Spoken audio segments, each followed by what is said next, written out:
Oh, wow. Yeah, that picture, you have no hair on your face. I know.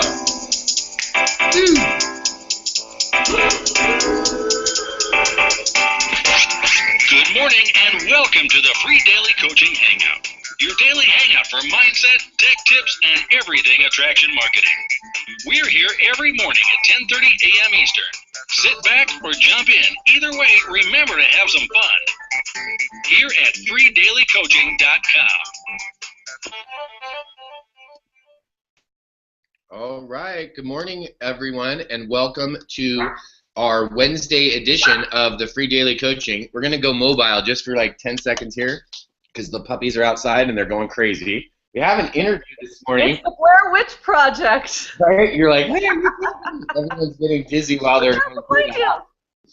So everyone, as most of you know, a lot of you that are here this morning, or maybe you're watching on Google Plus or YouTube, you're aware that on Wednesdays we do an interview.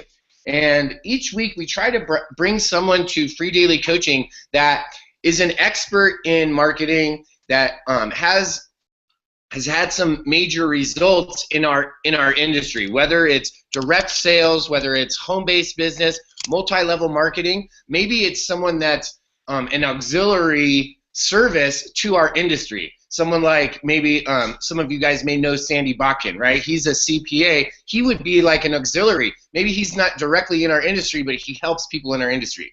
Well, today we have an amazing industry leader. This woman has really done some incredible things. I'm going to give you a link over to her blog in just a minute here, and I want you to go check this out. She's a best-selling author.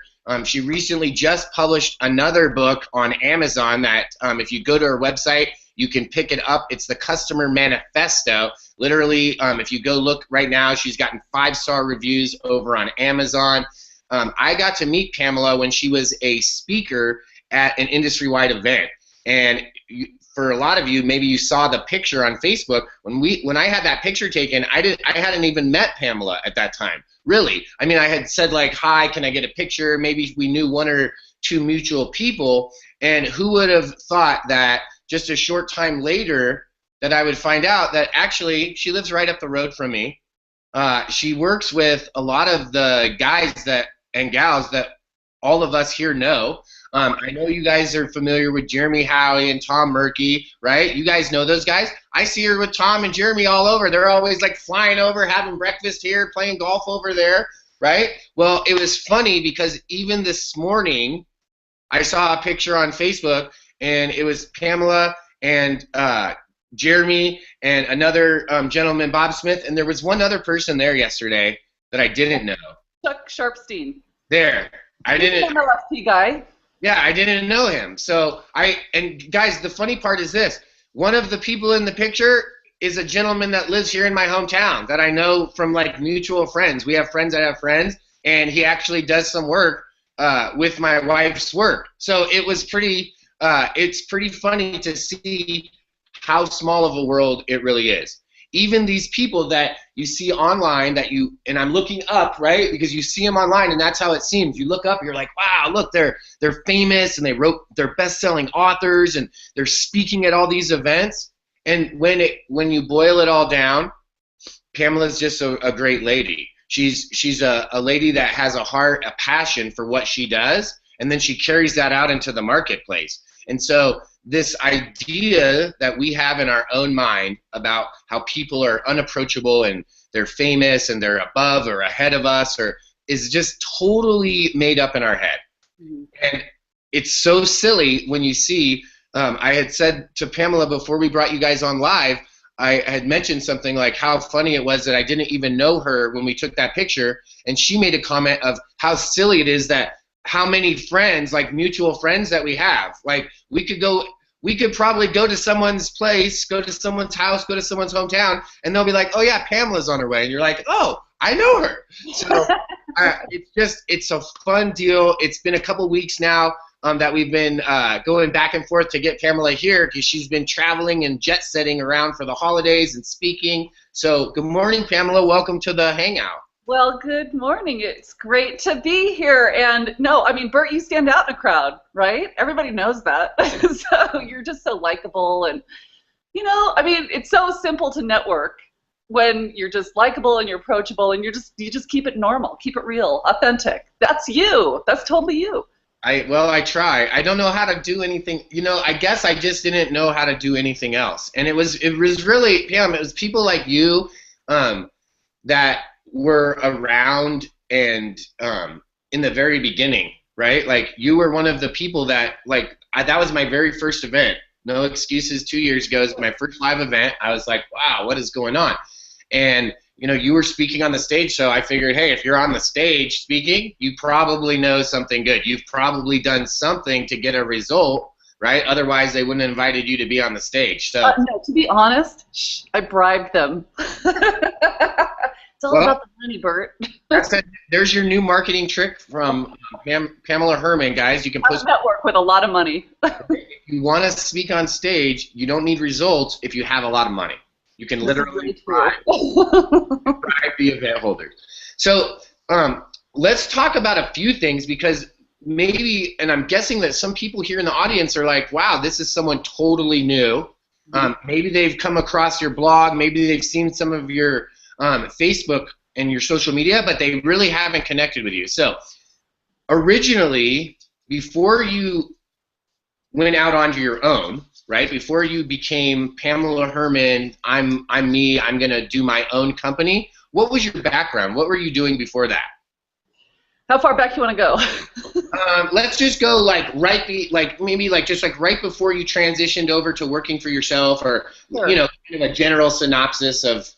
I'm pretty sure I worked at McDonald's. It's actually it's a very common story. So I had a lot of experience with small business. So I understood business operations and all of the little parts and pieces of what it takes to be an entrepreneur in traditional business. When I became a single mom, a friend introduced me to the business model of network marketing. And of course I had heard of some of the products and the companies before, but I never really understood how the model worked. And so I was just like, wow, this is really genius. I don't have to do bookkeeping or inventory, all the things that I was doing when I was inventing products and putting them on the shelves of some major retailers. And I thought, this is really genius. I love this. So what happened was that I had really good success with my warm market because people knew me and they trusted me. I did it all wrong, by the way, but, and I really embarrassed myself and I became like the social buffoon in most scenarios, but, they were taking action and that's a good thing.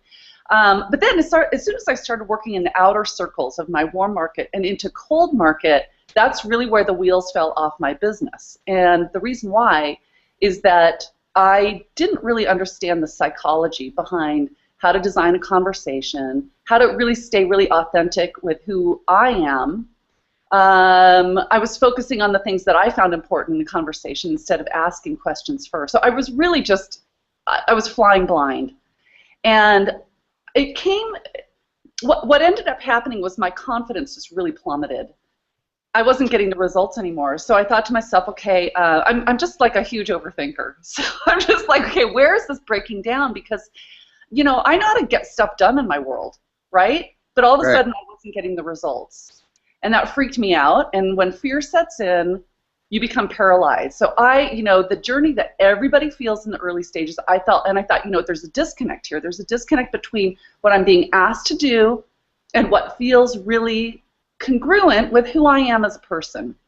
And really best practices for business when it comes down to it, right? So I started deconstructing, which is typically what I do. I like to throw a grenade in situations, blow it up, and say, let's figure out a better way of doing this. So I started just reverse engineering everything, and I started thinking, okay, if first thing I really need to learn how to do is how to network properly. And when I go to networking events in Denver or wherever I happen to be, my goal, like I set some really simple goals. I just want to walk out and have some really meaningful conversations with people, connect with them more than just handing over business cards, because that's so surface level. Nobody remembers you. They don't follow up with you. There's so many different ways that you can mess up 3 hours of your day by networking improperly. So I thought, let me really master networking. So I took a page out of the playbook from Bob Berg, the Go Giver, And I'm like, I'm just going to go there and I'm going to start connecting people. Like, it's not going to be about who I can recruit into my thing. That was the last thing on my mind. I want to understand who this person is, what are they doing, what are their successes, where are they having challenges with their business, and who do I know that can help them get over their challenges. So that's when I started becoming like a badass networker, because I thought, you know what, I can't think about the short-term gain of recruiting into my thing. What I want to think about is the long-term strategy with relationship building. That's really the power of networking, and how really I built my brand was all around just connecting people. It's like, oh my gosh, you absolutely need to know this person over here, Bert's your guy. There was no financial gain for me in that. And when I started releasing from that monetary driver, which is really kind of the opposite approach from what you're told, right? Which is go out and recruit, and get those sales and get those fast action bonuses, and they're all designed to just get you out there taking some action. But I really was thinking, even before I knew it was a strategy, to go with the marathon. Let's just go out and start meeting people and connecting.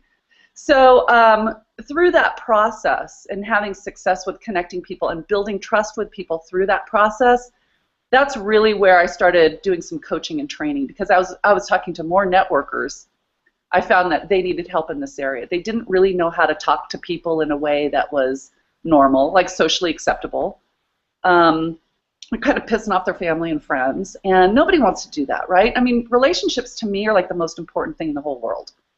My personal relationships are gold to me, and last thing I want to do is piss people off and have them say, oh my God, she's doing that thing, right? So, Right. So I started training on those two things. Let's teach you how to network. Let's teach you how to be normal. How to converse normally. Be normal. So anyway, that's where I am today. So. I had to type into the chat for one of the ladies. I say what you're saying, but instead of saying be normal, I say don't be weird, right? and yesterday we had this conversation, and one of the girls was like, well, it's weird that you say don't be weird. And then we had to break this whole thing. We deconstructed the whole thing of why. It's so refreshing to hear you tell that part of the story, Pamela, because I think a lot of people experience that, and maybe to different, everyone to a different degree. But I remember having that same exact experience. They told me, okay, go do this, and I went and did it, and I was like, yeah. And I was like, I felt like I was like you. I was like slaying the dragon. I was like, bro, I can recruit everyone in the whole planet. And then all of a sudden, like, I got out into the cold market, and all of a sudden, it was like I was running like Flash, like that Flash guy on the planet, and then I hit the water, and then all of a sudden I was floating with no movement, and I was like, what just happened? You were like a charred log. Yeah, and I was running as fast as I could, but in the water, and I was like, oh, this is not working. Yeah. And I think that everyone has that same type of experience when it doesn't matter if it's like 27 people or 15 people or 12 or 100, and it doesn't matter how many people you signed up, but we all hit that place where we've been weird to all the people that we know. We already socially, like, right? We already were a social buffoon. We already tried to, like, pitch our sister on how, you know what I mean? Like, she weighs 12 pounds. You know that sister, that cousin that you have that's, like, about to disappear? Like, they can hide behind a telephone pole, and I'm trying to sell them the skinny tail. I'm like, no, but you don't understand. It'll give you more energy. And they're like, we don't need more energy, buddy, right? I was like, just buy this stuff. So I think that everyone has, like, that experience. So so what you really did was you identified, hey, this is really, right? It's like what every really good business model is based off of, is you found a problem that you had a solution for, and then you just started presenting that solution to people. Yeah, because I really became, although I was very timid to brand myself this way, if I could do it over and I had the confidence that I have today with what I know works, I would have branded myself differently. But I was really trying to teeter in the safe place where I didn't anger the leaders in the industry, business owners, and top earners. But really, my market was the people who were just getting started or who were not getting the results. And that's the vast majority of the industry. and I became an advocate for them. And I would have rebranded myself as an advocate for the builder because, so we can speak frankly here, right, Bert? Yeah, absolutely. Well, I think the quick start guides that most businesses hand over to new distributors or reps is just a pile of crap. It doesn't work anymore. Our audience is way more educated. They're familiar with the business model, but they've been pitched before with somebody else. And so that model of, okay, first thing you do is you make a names list. Second thing you do is you pick up the phone and you recite the script. And then the third thing you do is you invite them to this thing. Okay, that works. Okay, that model works with certain people. I'm not saying that it unequivocally doesn't work across the board, but for the vast majority of people, it does not work. And the reason why is that we have to be communicating with people in a way where we're honoring the relationship first, and we're really connecting with them. I call it from the heart space, or from the head space to the heart. Like, we just really need to make a shift. Ask the right questions. Just be kind of curious. Do not reveal anything about a solution until you understand very clearly what is the challenge that somebody has and what are they willing to do to change that state. And I let people self-sort through the process of that conversation, and this is the technique that I train to distributors. It's like, here's some basic questions. Here's a framework of how to design a conversation, and when you practice it in a safe environment, not on your friends. Okay, so when you practice this and get really good at it, and it feels really organic and authentic to the way that you normally communicate with your people, even if you're an introvert, then what you can do is you can start to ask questions, you can start to understand what it is people really care and value, and when they self-sort, meaning they are open to hearing about a solution, then you say, hey, have you considered? Blah, blah, blah. That's how you design a conversation. It is all about doing that seeking on the front end and then connecting dots back to a solution for them, and let them decide. Yes, I want to hear more, or no, I'm not interested. Cool, awesome. You haven't talked at all, you haven't barfed on them, you haven't fire hosed them.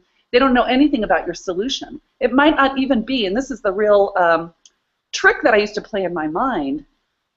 I'm just asking them, do they want the solution? It may or may not be my solution. They don't know at this point, right? Right. And that little psychological shift in my mind, it's kind of like a light switch went on, and I said, don't be afraid to ask that question. A lot of people don't want solutions. Your job is to let them self-sort. So let me, yeah, it totally makes sense. And okay, so and this is just from my perspective. I could be wrong. I frequently am.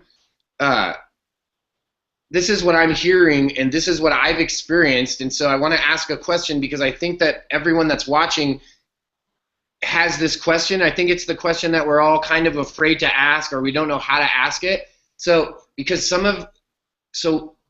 I'm making the observation that in your experience, and I had this experience too, in some small way, it was almost, and I don't know why this is, it's just the way it is, it was almost like it became, like it was obvious to you at some point. Now, it wasn't obvious to everyone else, but it was obvious to you that you were like, hey, this is incongruent, and I could do this in a better way. There's a better way that I could do this. So you went out and started doing it, and basically created your own way. I'm sure that there was influences and people, like tips and tricks, and like you took a little bit from Bob and some from Sally and Bill over here, and Sharon had this really great training, and Jim Rohn had this thing, and right? So yeah. And conglomerated it all. But this is the question that I think, or this is the question that people want the answer to, I think. In that point where you realized, okay, it's not about me recruiting every single person. It's not about me. Okay, it's not about me making every single dollar right now, and it's bigger than that. So that's a great ideal. It's like an idealistic, since we're speaking frankly, communism, the ideal of everyone being able to eat, everyone having stuff, the idea of everyone being fed and taken care of seems obvious, right? Like, ideally, it's great. When we go to apply it, since human beings are involved, it gets a little hokey.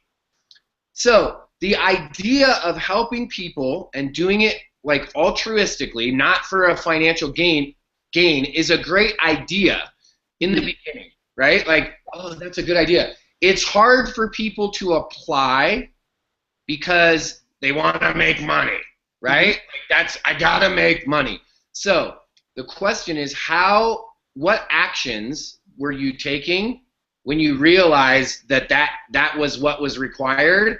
What did you do to curb because it keeps popping in there, right? Like you're like, oh, okay, I'm gonna go do this, and you help the people, and it feels good, and then 20 minutes later, you're like, that was really good, except for like, how is it? Money. Yeah, how is this helping me? Because I don't have any money, right? Well, so how do you curb that mentally so that you can keep taking those actions to get that end result? Well, it's all going to boil down. Such a great question that you're asking, because, yeah, you can't live in a place of altruism, and communism is great on paper, and it's the people that screw it up. So what we want to be able to do is we want to be able to talk to as many people as possible. And I was always very resistant to that statement that it's a numbers game. I never really understood what that meant. You've probably heard that. You've maybe even said it. It's a numbers game.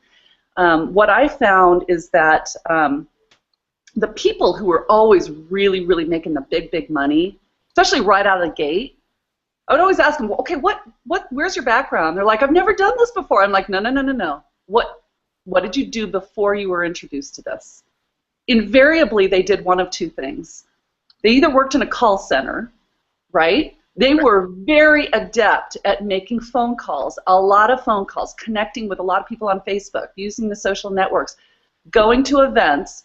They were really, really good at working through a lot of conversations. They were committed to picking up the phone and having, 10 conversations a day bare minimum. Maybe even 25 or 50. Picking up just calling. That's when it becomes a numbers game. But here's the thing, is that in the process of talking to a lot of people, you're going to find people who are open to your opportunity. That's when you invite them to take a look at it, and that's when you move them into a solution. That's when you go into recruiting mode. That's when you convert.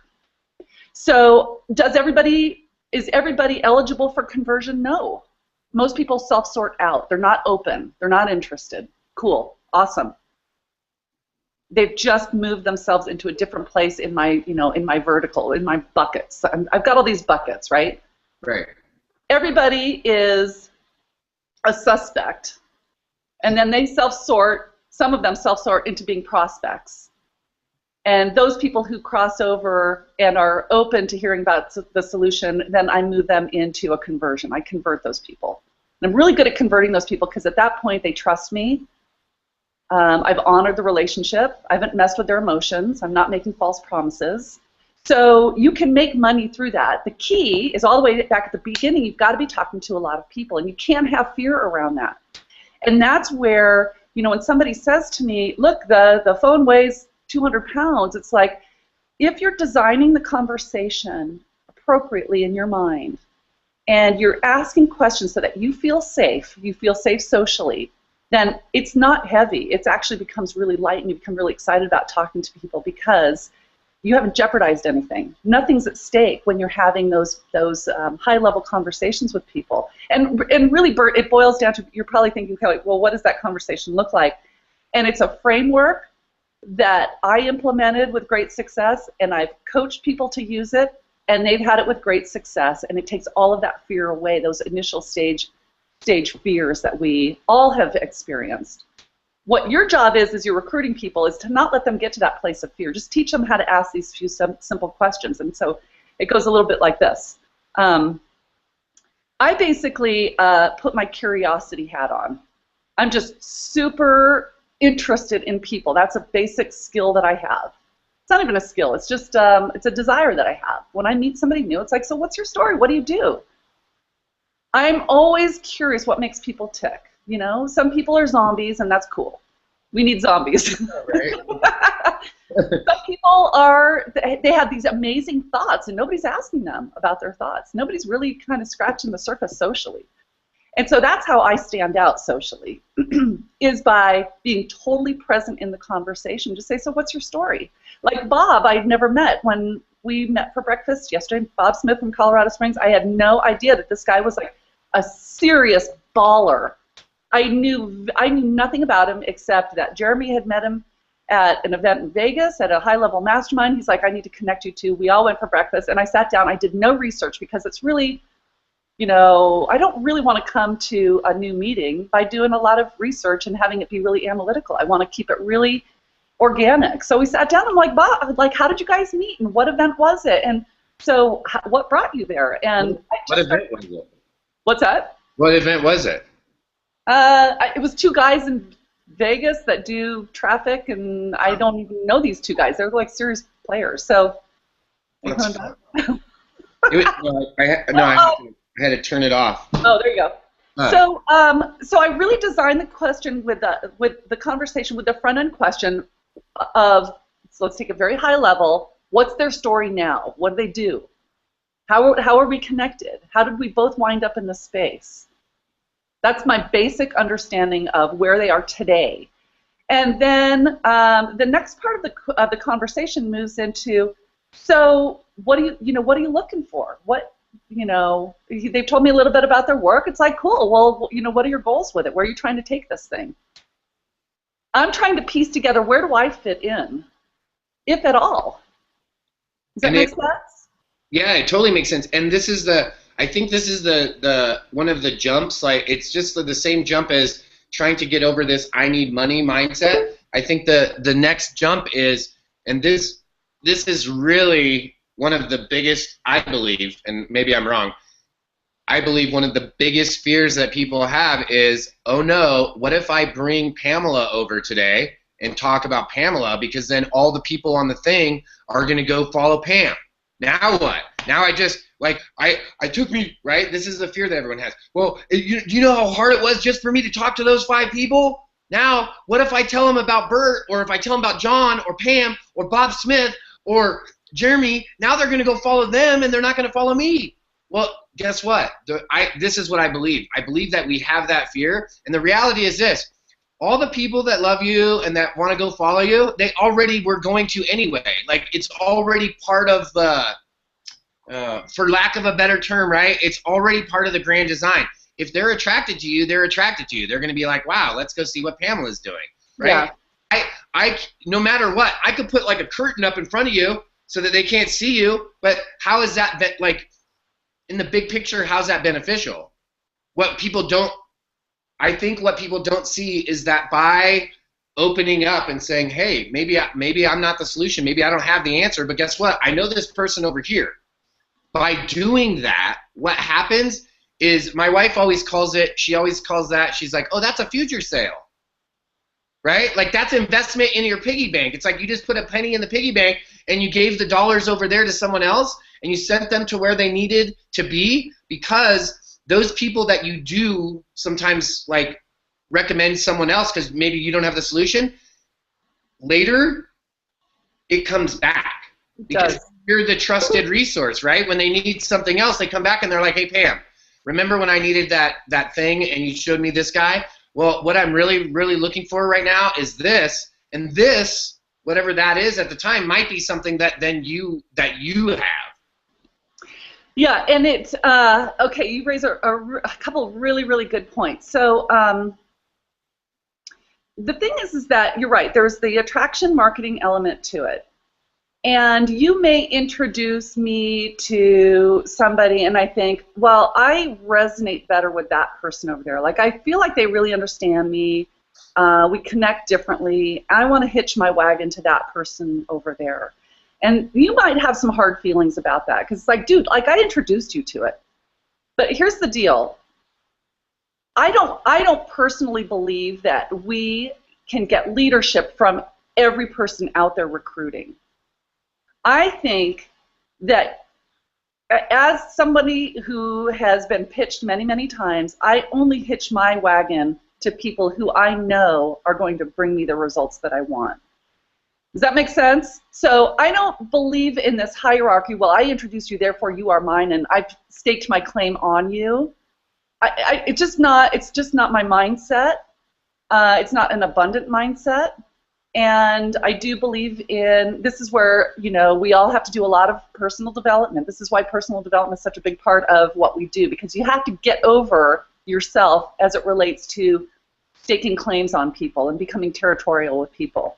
Just introduce them to the solution, and if you really are vested and committed to providing solutions for people, whether it's yours or somebody else's or somebody on your team or somebody in your organization, you kind of have to get over that really quickly and just say, let it be, whatever. It was not meant to be.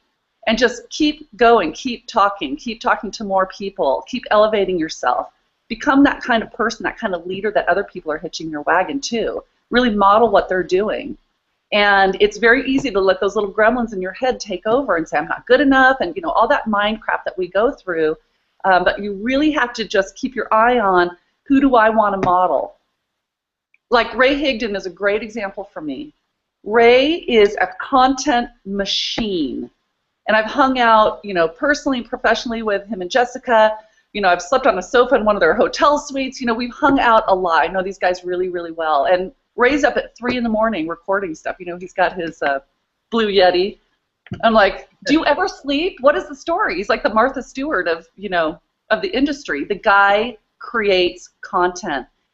And the competitive part of me would look at him and go, God, I want to be like the female version of him.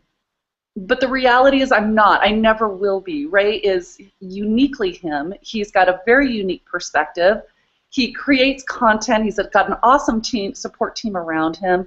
He looks at the world differently than I do. I will never be him, but what I can do is model the way in which he creates content and his consistent commitment to that. That's what his thing is. He wants to be a leader in creating content, and I decided, okay, what parts of Ray do I want to be? And you guys can do this with any leader in your organization. You can say, who do I want to emulate? Or even, what part of Bert do I want to take and have that be part of my personal brand? Or Diane Hockman, or anybody else out there, Jeremy, what are the different skills that these people have, and what do I want to emulate? So think about your personality, think about your skill sets, think about how you want to be known. Almost like I did this exercise once. It was really powerful early on. I'm just like, what I want people to write about me? What would I want people to say about me? Like at the highest level. Like no ego or anything involved in it. Like literally, what do I want to be known for? For me personally, people are like, look, you're a straight talker, you're trustworthy, you don't mess with people's emotions, you're really abundant. And I've become all of those things. The money flows as a result of that. I don't really worry about the money now. People just come to me, and like I said, it just happens. Business happens. But that's been an evolution. That's been several years of evolving to this point where I am, and it's really super easy for leaders to say, just do it this way. And it's not easy for people to go, yeah, you just oversimplified it. Like I respect people too much to say, just go do blah, blah, blah, and blah. Because that's just not the way it works in people's heads. So what I've done is I've just kind of broken it down to skills. Anybody can learn skills, right? This isn't about personality type or our little quirks or our mommy or daddy issues. This is about what do I need to learn how to master, and what do I need to do consistently every single day in my business. That's a skill set. Okay, and if you have the commitment to it, super easy to do. So one of the things that I committed to, and I would ask my students to do, is I want you to go out and I want you to have these kinds of conversations. I want you to ask these sorts of questions. Do it in a way that does not lead to a solution. I don't want you to have this reel running in your head, this loop of, as they're talking to you, you're thinking, how do I interject my solution? Right? How many times have you done that? Yeah. No, what I want you to do is be fully present in that conversation. Just be curious. Just ask some questions. And when they say, yeah, I have this need, resist the temptation to say, oh my God, I got this thing for you. You got to check out. Don't. Just let it hang. Okay? Just really feel how powerful that is, and really look for the opportunities and connect with people on a level. I've seen this work with even the biggest introverts out there who are socially, they're just very shy. They don't really know how to design conversations. They don't know how to connect with people. And this is actually, I'm glad we're having this conversation now because we're coming into the holidays and a lot of parties. So it's a great opportunity for your people to go out. We're having those cocktail conversations, kind of high level. This is how you can stand out at all these cocktail parties. Just go, forget about all the ambient noise that's going around with you. When you're talking with somebody, face them, connect, Give them your full attention, keep the eye contact, just be curious, just ask questions about them. And the thing that you're going to realize is exactly what I realized when I started doing this little experiment, is number one, people are starved for their voice to be heard. People love to talk about themselves. And nobody's really asking a whole lot of questions, so you're going to stand out that way, okay? The second thing you're going to experience is a little, I don't know, if you're like me, you'll get a little bit pissed off, which I did when I first started experimenting with this myself socially, because nobody reciprocated the questions. And once I got my ego out of the way, and I said, look, remember, Pam, the commitment you had to yourself, it was to learn about them, not to talk about yourself. So I had to let my ego die and say, I can't be pissed off at them. They don't know. And you achieved your objective, which was to have a deeper level conversation with them, to make them feel like they were being heard and that they were really special. And that's how you build trust. And that's when people remember you, right? And then if they do reciprocate, typically they're in sales. Like, people that are in sales really know how to work this kind of a conversation, and they do the same thing. So it's interesting. They'll say, well, gosh, enough about me. Tell me a little bit about what you do. Yeah. Okay? And when it gets reciprocated, then that's when the door starts slowly opening. And you can start moving the conversation into a place. Well, here's what I do, and here's who I help, and here's who I'm looking for, and who do you know? So holidays are a great time to kind of give this a rip. Absolutely. Well, you know, I know some of the people, we went over a few minutes, and I know some people may have wanted to jump off and go to the call, and it's no worries. You can go do that. You can listen to the recording. You can come back and listen to the recording of this if you want. I really want to just hammer into this point that Pamela made, that about just being normal, and about having the reason that we have awkward conversations, it's not because we're an introvert or we're extroverts, or this guy's funny or that gal's pretty, or, you know, this one's tall or this one's chubby. That none of that stuff even matters. The reason that it's so awkward to have the conversations is because in your mind, in most of our minds, the tape that's playing is the wrong tape. The idea behind the conversation is the wrong one. People ask all the time. I'm like, oh yeah, I go into triathlon groups and Facebook and talk to people, and they're like, well, what the hell do you do that for? How are you going to sell them anything? You don't sell wetsuits, or I don't sell any of the accoutrement that goes with. The reason I talk to those people is because that's what I do. So I talk to them because I can talk to them. Like, hey, what's up, dude? What race did you do? What are you doing for training? What kind of, did you get this new suit? Do you like these shoes? Do you like the lollipop pedals or the fish divers? Like, which ones are the best? What do you like best? I like the lollipop ones. They're just harder to run in, right? Oh, what do you do to not slide? Then you're talking to these people, and it's just like at a cocktail party. It's just like anywhere else. Naturally, we are like, dude, you're like, wow, you're in Texas. I'm up here in Colorado. What races do you do? Where do you live? What do you do? Right? How are you able to travel so much? What do you do? Oh, I'm the regional VP of XYZ, right? Like, one of my buddies that I ran this big long race with, we're just talking. Like, we're in this big 12-man team, right? And we're doing this 200-mile race, and I wasn't prospecting, right? I was just talking to the guy. Come to find out, he's like the Western Regional Manager of Chipotle. The whole thing. What? Yeah, so we parked I need to meet him. I know. So we got to park our cars at the Chipotle up in Silverthorne when we were doing the run, so they wouldn't, tow our cars. Let me tell you, after a 24-hour running marathon, when you know the guy that runs the Chipotle, that's a good thing, okay? To be able to get a free Chipotle burrito. I wasn't trying to get free Chipotle burritos. I wasn't trying to prospect the guy, right? But what a fun. What's that? The gesture. Yeah, it was exactly. So the whole thing can be normal if you allow it to be normal, and you take the tape out of your mind that you're trying to recruit every single person. If you could just go talk to them and see if there was something maybe in your life that you could share that might simply something in your life that you could share with them that would make their life better, more enjoyable, easier, then all of a sudden it's all the awkwardness, all the weirdness, that all kind of drifts away because now you're just two people talking. Well, and so before we hop off, I'm going to share with you a story along those lines. I'm going to tell you how it made me feel. I'd done some training with a team from a company a few years ago, and one of the people in that team, we just really connected. So she called out of the blue a couple years later and said, "Hey, what are you up to?" And I said, "Oh my gosh, it's so great to hear from you." She said, let's get together and go grab a Bloody Mary and watch the Broncos game. And this was last season. I said, "Awesome. I'd love to do that. Let's meet at this place on this day." Great. So here it is, Sunday morning, 11 a.m. I'm sitting at the bar waiting for her, and she walks in, and she's got a canvas bag, and it's filled with binder and some paperwork. And all of a sudden, the radar went up in my head. This wasn't about a social meeting. She didn't really care about reconnecting with me. Our relationship was nothing more than a business relationship, and I thought it was something different.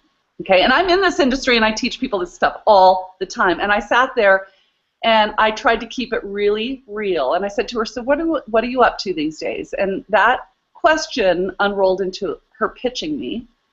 And there's a skill that I learned from one of my mentors, Clay Stevens from RI Training, and he said, there's this skill called use of people. You really need to understand that if you put dollar signs on people's foreheads, you are really sorely going to screw up a really important relationship. I thought this girl was my friend. No friend would have done that to me. She would not have met me on a Sunday morning having Bloody Marys to watch a football game and brought her brochures. What she would have done is said, "What are you up to?" And, "Hey, how's it going?" And she would have asked some high-level questions. She would not have brought her pitch materials or collateral stuff and laid it out in front of me on the bar. That's not normal. My friends don't do that to me. And that ended the relationship because her understanding of use of people was out of alignment with my integrity and what I care and value in relationships. Does that make sense? Absolutely. And so that's the big takeaway. When you mess around with the true spirit of a relationship, if this were just strictly a business relationship, that would be a different deal. But we would not have been meeting socially over a football game. We would have set up an appointment to have coffee, right? So those two wires got crossed, and I was highly offended by it. And we're not in touch now by my design. No, I don't need that. So I just want you guys to understand that's the big takeaway. That's the power that you wield, positively and negatively. Use it really purposefully, and make sure someone has invited you to that place before you jump into it. That's what offends people and puts people off of this business model. So ask the right questions, be curious, determine and let them self-sort into a place as to whether you should present a solution or not. Your solution or someone else's. Let them self-sort. That's it. Nice. Well, thank you so much, Pamela, for coming out this morning. For those that are here, if you want to get in touch with Pam and you want to find out more about what she's doing, I put her website up in the chat. It's simple. It's PamelaHerrmann.com. Check this out. When you spell Herman, it's R-N. So it's Herrmann. You got to double it up. It's two doubles. It's like Mississippi, right? All the doubles. Pamela, HERRMMPML. Right? That's how you get there. Here's a funny story. My son Elliot is 2 L's, 2 T's. His middle name is Scott, 2 T's. And it wasn't until we saw the birth certificate we went, "Oh my God, this poor kid.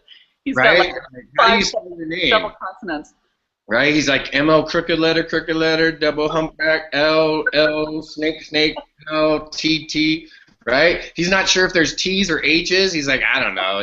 I got so many double T's. I think part of mine are just I got H's in my name. So yeah, if you want to find Pam, you can find her at PamelaHerrmann.com. You can go to Facebook and literally type in Pamela Herrmann. If you look in the free daily coaching group, I put in 2 tags, guys, so you can click on the first one, and that's her that's Pam's page. That's her, right? And then the second one is her business page. So if you want to go follow her business page to see what she's doing there, you can. If you want to try and be a friend, you can go click on friend. I don't know how many. She might have She might be overloaded with friends. She might not be able to Call be me around for more friends. You might have to clear some out for you. I love those. Those are my favorite posts. We're doing a clearinghouse. Yeah, I had to clear out a bunch of my friends so I could make room for new ones. Like, really? All I those don't know foreigners from Pakistan. Yeah, I'm pretty sure that guy wasn't your friend if you cleared him out, right? Like, hey, bro, sorry, you used to be my friend, but we haven't really connected that good the last 6 months, so I'm kicking you off of my Facebook page. Like, really? Like, wow, that was kind of rude. So if you want to connect with Pamela, you have two different ways. You can go to her normal Facebook page or her business page, and you can go to PamelaHerrmann.com. Looks like Bob already got the customer manifesto, guys. You can go and grab it on Amazon right now today, and it's right there. Boom. You can, bloop. It's super simple. You just click on the PamelaHerrmann.com, scroll down the bottom, and you'll see it, and there's a link right there if you want to grab that. I want to thank you, Pamela, for coming out today. Maybe this will get me an invite to the next Denver breakfast. I don't know. Maybe I'm just throwing that out there. Like, hey, I want to go to the Brown Palace for breakfast. I really want to thank you for coming out and sharing with everyone. You. My pleasure. And being real and being honest, and everyone in the chat is loving it. So. Guys, go and gals, go and connect with Pamela today, and do me a favor and go and post on her wall. Go post on Facebook and social media and thank her. And like, if you liked what you received, then share about it. Share something that you learned. Go make some content today and put a post about it. Maybe you go and buy the customer manifesto. You read it, and then you go and make a share. Hey, guess what? I just bought this great book for myself for Christmas, and this is what I'm going to read. You know, maybe this will be a great gift for someone in your family, right? Maybe it's as simple as that. It could be sharing about the book. Maybe it's you read the book and you wanted to share what you learned in chapter 1, right? Maybe it's as simple as you wanted to share about how Pamela said she was going to start using my beard in her marketing, right? Everyone has to glean something. So, because someone put in the chat, I guess what she's using is Bert's beard. So we may see Santa Pam coming at the next Christmas party, right? We'll get her a little Santa beard, and we'll put her a Santa hat, and we'll have, you know, you never know. You never know what can happen in marketing. So I want to thank you.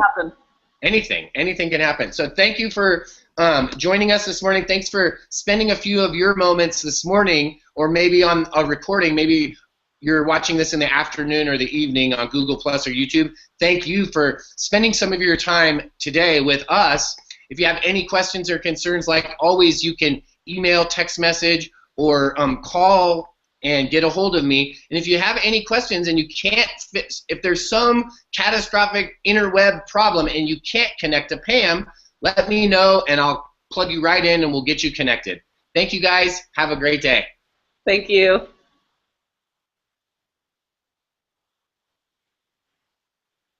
I have to wait for the delay. You're awesome. I love your energy, Bert. Oh, thank you. Yeah, this is my deal. This is what I do. Like Ray does blogging and all these people do different things. I just do this. People are like, what do you do? I just do this every day, Monday through Friday. I do a half-hour webinar, and that's it. Awesome. It's my whole, like, people are like, well, how do you do it from there? I'm like, that's it, dude. I just do this. And then I talk to a lot of people every day. And that's it. And then people give you money. Yeah, literally, you've done a great job of branding yourself. You Well, really I didn't even mean to in the beginning. Oh, I should